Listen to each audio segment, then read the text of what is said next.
येळकोट येळकोट जय मल्हार. पण थांबा, श्री खंडोबांच्या जीवनात येणारी म्हाळसादेवी नेमकी कोण होती आणि त्यांच्या जन्मामागे कोणतं दिव्य रहस्य दडलं होतं? म्हाळसादेवींची कथा ही साधी कथा नाही. लोकपरंपरेनुसार त्या अत्यंत दिव्य आणि सामर्थ्यशाली जोडल्या जातात. पुढे त्यांचं नाव श्री खंडोबांच्या कथेशी कायमचं जोडले जाणार होतं.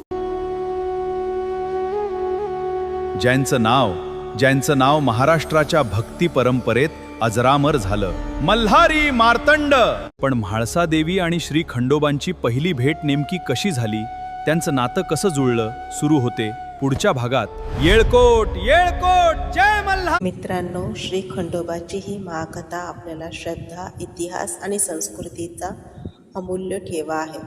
हा वारसा प्रत्येक घरापर्यंत पोहोचवण्यासाठी तुमची साथ खूप महत्त्वाची आहे. तर यूट्यूब चॅनलला सबस्क्राईब करा, इंस्टाग्राम फेसबुक पेजला फॉलो करा आणि हा व्हिडिओ आपल्या मित्रांना, कुटुंबियांना शेअर करा. कदाचित तुमचा एका शेअरमुळे एखाद्या आपल्या व्यक्तीला आपल्या परंपरेबद्दल नवीन माहिती मिळेल.